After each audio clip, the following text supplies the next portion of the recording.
I'm Dr. Amber Wright, and this is Say More, a podcast for accomplished women who want more honesty in the way they live, love, and lead. This is a space for us to explore the questions that shape our lives and deepen our connections with ourselves and each other. If you're finally ready to reclaim the parts of yourself you've given away to everything and everyone else, you're in the right place. It's time to choose yourself. It's time to say more. Welcome back to another episode of Say More with Dr. Amber. Thanks for pulling up a chair, joining me here on the couch in my lady lounge as we have a discussion about something I've been wanting to talk about for so long in this format. I talk about it in my presentations and my workshops and stuff, but I don't think I've ever done a podcast episode about it. So here we are. I want to say more today about claiming your authentic authority. And what is authentic authority, you ask? I'm glad you asked, said Dr. Amber. No, just kidding. Your authentic authority is something I define as the intersection between your true self or your authentic self and your expertise. It's about owning your personhood and being confident about your talent. And why this is something that I came up with and wanted to start talking about is because in my work, as you know, as a communication expert and an executive life coach, and also just as a speaker in general, because the thing about being a speaker is I get to be in all these different rooms with all different walks of life and different types of people. And no matter what type of people are in the room, when they line up to talk to me after my presentation, there's so many themes that come up. Like everybody's dealing with the same stuff in some form or fashion. And there's no one size fits all to everything that we talk about here on the podcast or even in my work. But you get to notice themes and stuff after a while. And so many times I've had people say to me, wow, like you were so good up there because you seemed so relaxed and it seemed so conversational, but I actually learned a lot. And they feel surprised by that somehow. And I think that that ends up being what we call your UVP, or unique value proposition. What sets me apart from other speakers is my storytelling abilities and the practical examples and stuff that I use, like I also do here on the podcast, that are born out of my lived experience. And so in my line of work, I put my humanity up and on the line first. And by me doing that, it creates a sense of trust between me and whoever I'm talking to. So once I have their attention, and it's not just for attention seeking, but once I have their attention, then I can teach them. And I'm able to teach through story in a way that doesn't feel like I'm oversharing and telling all my business to strangers across the country. But I am being honest about my journey and my, background, or again, my lived experiences. But I'm also to extract a lesson from them in a way that people really find helpful. And then as they listen to me, they're like, oh, this lady really knows her shit. Like she knows what she's talking about. And, it works. And that's how I run a 6-figure business doing what I do. Now, for you, that comes down to, I'm going to talk in a second. I'm going to talk in a second about how to, claim your authentic authority. Obviously, that's the whole point of the conversation that we're having today. But I just wanted to lay that foundation of how I got to this place.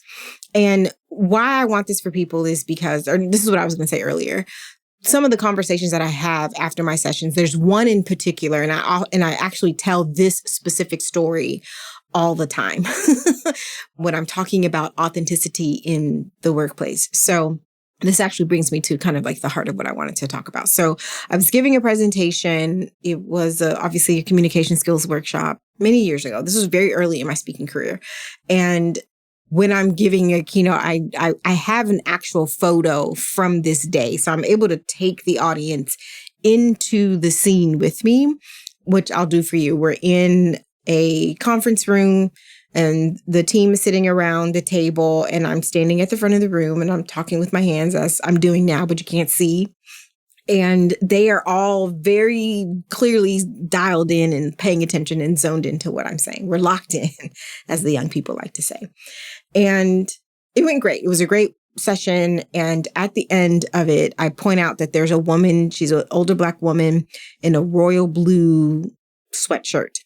And she waits for me. And her body positioning in the photo is such that she has her hand supporting her chin and she's like really focused on what I'm saying. And I call that out and I call that to the audience's attention as I'm walking them through the image that they're looking at. So anyway, this particular woman, she waits after everyone leaves and they're like, oh, thank you so much for coming. This was really good. Thank you so much. And she waits till the last person is gone and I'm packing up my stuff. And she said to me, thank you for coming. And I was like, oh, you're welcome. I hope you enjoyed it. And she was like, I did, but I just want to know how you did that. And I say, I'm sorry, what do you mean? How did I do what? She was like, I just want to know how you did that. Like the whole time you were talking, I felt like you could be my homegirl and my boss at the same time. And I want to know how you did that. And I laughed and I was like, okay, well, I mean, it's not a magic trick. I can be your homegirl and your boss at the same time. I don't feel like I have to negate one side of my personality for another. So what you watched was me standing in the truth of who I am authentically. I'm funny. I tell jokes. I listen to rap lyrics. Like I bring my full self into my work as a trainer and as a speaker, but I also know what I'm talking about. So being able to bridge those two worlds together is a better experience for you as an audience member and for me as a trainer or speaker. And she was like, wow. And I said, so what's happening here that makes you feel like that made you ask me that? And she said, I don't know. I just feel like when I come here, I just can't be myself. So to watch you stand up and I felt like you, I mean, she's like, obviously I don't know you, but you just seem so comfortable. I just was like, wow, I want to be able to do the same thing. And so I said, well, is that an environment thing? Or is it an environment thing? And I'm pointing to my head at the same time. Like, is this something that you're telling yourself? Or is this something that's happening in the environment that makes you feel that way? And she said it was a little bit of both. And I said, okay. And that's fair because in corporate settings, microaggressions are real. People who are historically marginalized and excluded, minorities, women, we tend to be pushed out or be told we're too much, we're too loud, we have to turn it down. In a lot of corporate settings, it's very bland and don't be yourself. Or they say, oh, bring your full self to work. But then your manager is making comments about your hair and shit like that. So we had a really good conversation, and it was out of that discussion that this notion of authentic authority was born. And I was like, well, what I want for you is to take more ownership of who you are and don't be afraid to bring that here, while obviously being mindful of the context and the environment that you're in. But work against these ideas that you can't be yourself at work. You don't have to give them all of you, but it's worth it to bring some of you, some of your best self, so that you also can enjoy your work experience. And I've always remembered that, which is why I tell the story so many years later. I wonder whatever happened to that woman too, but God bless her. But that's the heart of what I want to get at here, is that you don't have to perform some alternate version of yourself in order to be professional. And I also recognize that not everybody that listens to this podcast is in corporate America. You might run your own business. You might work from home. You might be in between jobs at this time. You might be a creative, but whatever the scenario that you find yourself in on a regular basis, I want you to stand in and claim your authentic authority, which is knowing how to bring yourself, your full self, to whatever it is that you're doing, but then also being able to stand in the confidence that you know what you know, that you have expertise, that you have talent, and you know what that is, and you know fully what that value is that you bring to whatever room you stand in. So some things that I want you to do to start learning how to do this, if this is something that is resonating with you, is, if you're trying to kind of gauge, okay, so on the one hand, on your authentic self, who am I as a person? When it comes to your self-awareness, this is why we love personality assessments, because personality assessments help us find language with which we can describe what it's like to experience us. So whether it's astrology or human design or Enneagram, Strengths Finder, Myers-Briggs, which I'm certified in, DISC, all of those different personality assessments they all meet the same objective, which is to help us grow in our self-awareness. And when I talk about this also in this same session, I like to tell people that something to keep in mind is these assessments don't define who you are. They are helpful in describing who you are, but they don't define you. They're not identities. It just gives us language to help us talk about who we are and how we show up. And that's why it's very popular. At me, you've heard me say on the podcast before, I'm a Virgo, because Virgos tend to be very loyal and we tend to be perfectionists. It's not true for all of them. For all of us, it varies by person, but that's why we love talking about that type of stuff, because they help us see ourselves in different ways. So I want you to be able to take inventory of who am I really as a person? And after one session of me talking about this, a woman pulled me to the side and she said, this was really interesting for me, because she said, I'm not from America. My first language was not English. So she said, when I'm at home with my family, though, and I'm speaking in my native tongue, it's so much more boisterous and loud and poetic in a way that they'll never see from me at work, because it's just not the place for it. So she said this notion of me being my authentic self at work, it just doesn't always land, because the most authentic version of me doesn't even speak in English. And I thought that was such an interesting way to describe the experience. And so we talked about the experience for her. And so we talked about what could that look like for her to, what does her English speaking self look like authentically? And that was a conversation that I also really enjoyed. So think about just what makes you you, what makes you unique, what makes you special. What do you love about yourself? What are you proud of? What have you accomplished? And aside from tasks and achievements, but who are you as a person? So like I was saying earlier, I'm really fun loving. I think in lyrics. I write like I talk. It says that in my Substack bio that I write like I talk.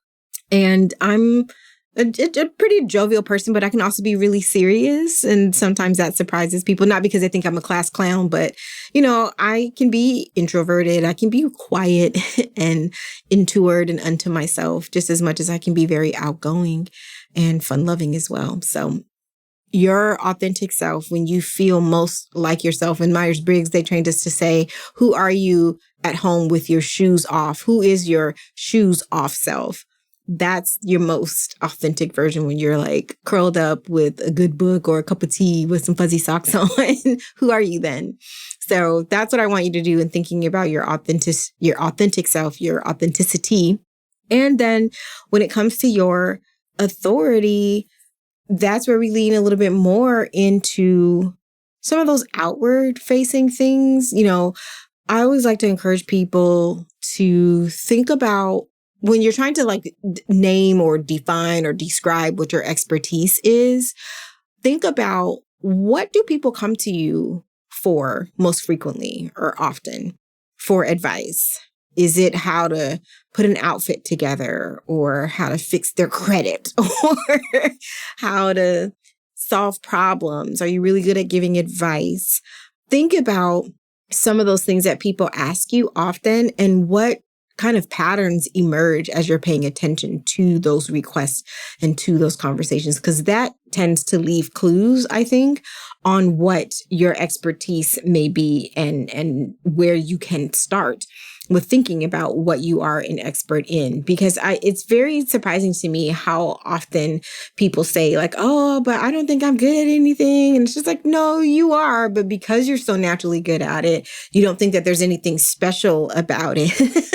So that's just you being you and being your authentic self. But sometimes what comes naturally to you, your gift, is somebody else's struggle. This is something that I've said so often over the years. Your gift is somebody else's struggle. And this can run the gamut of things. Obviously with me, my way with people and my way with words are my gifts. and seeing them together in my line of work as a coach and a speaker, you really get to see that come to life. And I'm grateful to have been able to design a career around those natural giftings. And so get comfortable with the idea of you being an expert. And so maybe it has to do specifically with your job. Maybe you've been there long enough to know the ins and outs and the ups and downs of certain processes or systems or a certain way to do things. These things, when you really think about them, are what make you exceptionally good at what you do. And I want you to practice talking about that and being confident in declaring what you're good at and what your expertise is without softening it or demeaning it or trying to belittle it and say like, oh, this my little business, my little coaching business. It's like, no, we're going to take that little part off and you're going to stand in the fullness of your authority. When I started calling myself an expert, in my branding and talking about my work, I remember in one session, this man was like, you seem so confident describing yourself as a communication expert. Like what drives your confidence in describing yourself as such? And I said, well, I don't believe that to be an expert at communication, I need to know everything there is to know about communication. I just need to know more than you do so that when I'm standing in front of you in this moment, I am the subject matter expert on what we're talking about today. That and the fact that I've got many years of lived experience matched with academic experience with my 2 degrees in communication and also my professional experience. I've studied this for a very long time, and those things matter to me. And they are what contributes to my confidence in naming and describing myself as an expert. So I tried not to be too spicy in my response because I didn't get the sense that he was trying to be snarky, if you will, but just the very air and the essence of the question itself, like, who are you to call yourself an expert? And I'm like, I know exactly who I am. And I'm also prepared to tell you who I am. So it's owning that kind of energy. It's speaking with conviction, and it's knowing that you can, how Beyonce say, I talk like this because I can back it up. I got a big ego, or, is that. So all my years of teaching also added to that as well. All of those years in the classroom, I had to be the voice of authority for my students about what they were learning because I was their professor and I was there to teach them. And doesn't mean that I needed to know everything that was written in the textbook every semester, but I needed to know more of it than they did in order to be able to teach them and extract the lessons that they needed to learn from our course content. And I think that was a really big training ground for me in honing my authentic authority, because I also learned all of those years as a professor, as an adjunct professor, that I did them and myself a disservice by trying to be what I thought they thought a professor was supposed to be. I'm like, no, I'm me. And you're going to get all of it. You're going to get my quirkiness. You're going to get these jokes. You're going to get these rap lyrics. Like, you're going to get it all. I'm a cuss on occasion because that's just who I am. And I'm not ashamed of that. And by me just being myself, it freed my students up to do the same, which was also really important because I taught public speaking for a long time.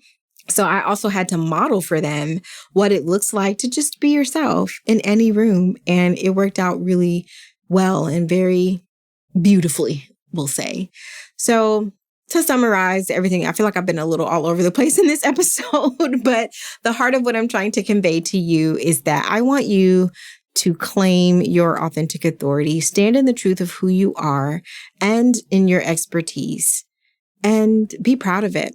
And be able to describe it boldly and confidently, not in an egotistical way where you think you're better than somebody else, but being able to say, yeah, I'm really good at this. Because if you don't believe it, who else will?